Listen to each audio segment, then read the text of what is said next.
नमस्कार दोस्तों, आज हम बात करेंगे आर्टिफिशियल यूरिनरी स्फिंक्टर के बारे में।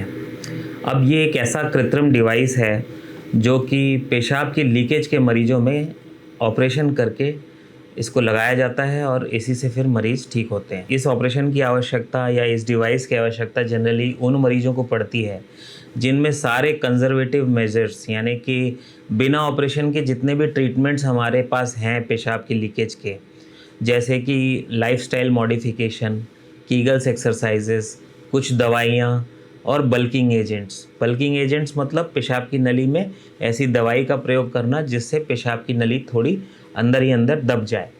तो इस तरह के जो सारे ट्रीटमेंट्स हैं जब फेल हो जाते हैं तब हम आर्टिफिशियल यूरिनरी स्फिंक्टर के ऊपर आते हैं। अभी आर्टिफिशियल यूरिनरी स्फिंक्टर जो है ये सर्जरी करके ऑपरेशन करके ये डिवाइस जो है लगाई जाती है। इसके मुख्यतः 3 भाग होते हैं। पहला भाग होता है एक गोलाकार कफ, सिलिकॉन का ये बना हुआ ये कफ होता है जो कि पेशाब की नली के चारों ओर लगा दिया जाता है। राउंड उसके चारों ओर बैठ जाता है ये कफ। इसके अलावा एक पंप होता है इस डिवाइस में। ये पंप जो है हमारे जनरली अंडकोश में फिट किया जाता है इस पंप को। और एक होता है pressure regulating balloon. Pressure regulating balloon जो है जनरली हमारे पेशाब की थैली के आसपास पेट के निचले हिस्से में इम्प्लांट किया जाता है। अब इस डिवाइस के जो ये तीनों भाग हैं, कफ, पंप और बलून, इन तीनों को पतली पतली ट्यूबिंग के द्वारा ये कनेक्टेड रहती हैं। जब मरीज़ पंप को अपने हाथों से दबाता है, ये एक तरह का बटन या स्विच है, जब अपने अंडकोश में लगे इस पंप को मरीज़ दबाता है तो इस बलून से पानी का कुछ भाग कफ में चला जाता है। अब क्योंकि कफ पेशाब की नली के चारों ओर स्थित होता है तो जब ये पानी कफ के अंदर जाता है तो यह कफ फूल जाता है। फूल जाता है तो पेशाब की नली दब जाती है। ऐसे दबाव के कारण पेशाब का लीकेज होना बंद हो जाता है। जब मरीज़ को पेशाब करना होता है तो फिर से उसी पंप को मरीज़ एक बार दबा देता है जिससे कि इस कफ का पानी जो है वो वापस उस प्रेशर बलून में पहुंच जाता है, जिससे कि पेशाब की नली के ऊपर दबाव जो है वो हट जाता है और मरीज़ पेशाब करने में सफल रहता है।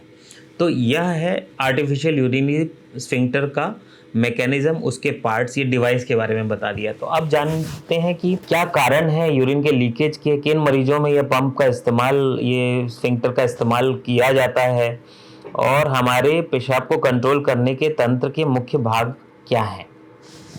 जो पेशाब की थैली का लीकेज है या कंट्रोल है, उस कंट्रोल को मेंटेन करने के लिए 3 मुख्य चीज़ें हमें ज़रूरी हैं। एक तो पेशाब की थैली हमारी रिलैक्स रहनी चाहिए, उसमें अनड्यू प्रेशर नहीं रहना चाहिए।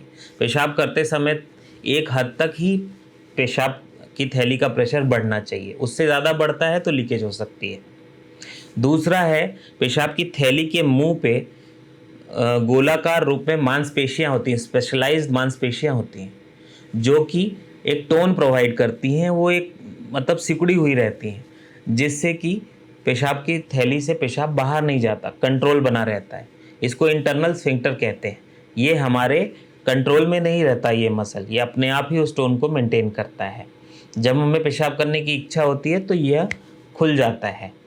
दूसरा होता है पेशाब की नली के बीचों बीच गोलाकार रूप में मसल्स होती हैं या घोड़े के नाल के रूप में और शू शेप में मसल्स होती हैं, इनको एक्सटर्नल स्फिंक्टर कहते हैं।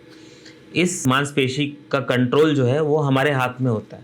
इसको हम जब चाहें रिलैक्स कर सकते हैं, जब चाहें कड़क कर सकते हैं।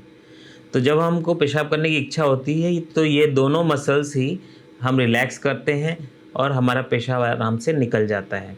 पेशाब पूरी तरह निकलने के बाद हम इन दोनों मसल्स को कॉन्ट्रैक्ट कर लेते हैं यानी सिकोड़ लेते हैं, जिससे कि पेशाब का कंट्रोल मेंटेन रहता है।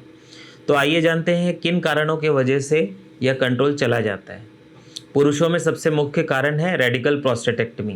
प्रोस्टेट कैंसर का जब ऑपरेशन किया जाता है तो क्योंकि प्रोस्टेट ग्रंथि ऐसी जगह पे होती है जो कि पेशाब की थैली के मुंह और एक्सटर्नल स्फिंक्टर दोनों के साथ जुड़ी हुई रहती है, तो प्रोस्टेट को जब हम काट के हटाते हैं तो इन मसल्स में कुछ ना कुछ भाग में डैमेज होना स्वाभाविक है।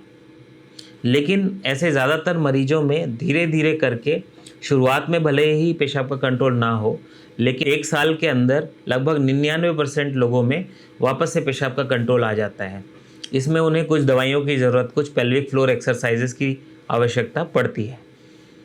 इसके अलावा कुछ मरीजों में अगर चोट लग गई है, रोड ट्रैफिक एक्सीडेंट हो गया है पेशाब की नली में या पेशाब की नली के आसपास हड्डियों में फ्रैक्चर हो गया है, तो भी ऐसा पेशाब का कंट्रोल जा सकता है। तीसरा जो कारण है वो जन्मजात है। जन्मजात रूप से अगर ये मसल्स विकसित नहीं हुए हैं तो भी पेशाब की थैली का कंट्रोल जा सकता है और यूरिन टपकता रह सकता है। चौथी वैरायटी उन मरीजों की हैं जो किसी न्यूरोलॉजिकल बीमारी से पीड़ित हैं, यानी कि उनकी स्पाइन में, रीढ़ की हड्डी में कोई चोट लगी है, रीढ़ की हड्डी में कोई स्लिप डिस्क है या सर्जरी हुई है या उनको कोई न्यूरोलॉजिकल बीमारी है। ऐसे मरीजों में भी पेशाब की थैली के कंट्रोल करने वाले जो ये स्फिंक्टर हैं, इंटरनल और एक्सटर्नल, उसके कंट्रोल में कोई बाधा आ सकती है, जिसके वजह से यह यूरिन का लीकेज संभव होता है। तो ऐसे मरीज जब हमारे पास आते हैं तो शुरुआत में हम उनको कुछ conservative treatments, exercises, pelvic floor exercises, दवाइयाँ देते हैं। जब ये फेल हो जाते हैं तो हम उन्हें आर्टिफिशियल यूरिनरी स्फिंक्टर सर्जरी कराने की सलाह देते हैं। अपने आप में यह एक बहुत बड़ा ऑपरेशन नहीं है, सरफेस सर्जरी है, आराम से ये डिवाइस इम्प्लांट हो जाता है, पर डिवाइस की कॉस्ट बहुत हाई होती है। लगभग 10 से 12 लाख का ये डिवाइस आता है और इसके बाद इसकी लाइफ जो है वो लगभग 8 से 10 साल रहती है। यह डिवाइस इम्प्लांट करने के बाद भी लगभग पूरे दिन में एक कम गीला होने वाला पतला सा यूरिन का पैड आपको, डायपर जो है वो लगाने की आवश्यकता रह सकती है। हॉस्पिटल में आपको लगभग 2 से 3 दिन रहना पड़ सकता है और आफ्टर केयर में आपको पेशाब ठीक से आ रहा है कि नहीं ये आपको रेगुलर देखते रहना पड़ता है। पंप को कैसे ऑपरेट करना है वो अपने डॉक्टर से, यूरोलॉजिस्ट से सीखना होता है। फिर भी कुछ मरीजों में इसके बाद प्रॉब्लम्स आ सकती हैं, क्योंकि ये कृत्रिम डिवाइस है तो इसमें कीटाणु बैठ सकते हैं, इसमें इन्फेक्शन हो सकता है। इन्फेक्शन अगर हो जाता है तो शुरुआत में तो एंटीबायोटिक वगैरह दी जाती है, लेकिन कुछ केसेस में इस डिवाइस को हटाकर दूसरा डिवाइस भी लगाने की आवश्यकता पड़ती है। दूसरा है मैकेनिकल फेलियर। अगर ट्यूबिंग कहीं से किंक हो गई, ब्लॉक हो गई, तो फिर वो डिवाइस काम करना बंद कर देती है, इसको भी ठीक करने की आवश्यकता पड़ती है। तीसरा है पेशाब रुक जाना। अगर कफ जो है बहुत ज़्यादा टाइट लगाया है तो कभी कभी ये रुक जाता है पेशाब, तो इसमें शुरुआत में 48 घंटे तक हम एक पेशाब की नली डाल के रखते हैं। उसके बाद जब नली निकालते हैं तो सूजन वगैरह कम हो जाती है, तो पेशाब ठीक से आने लगता है।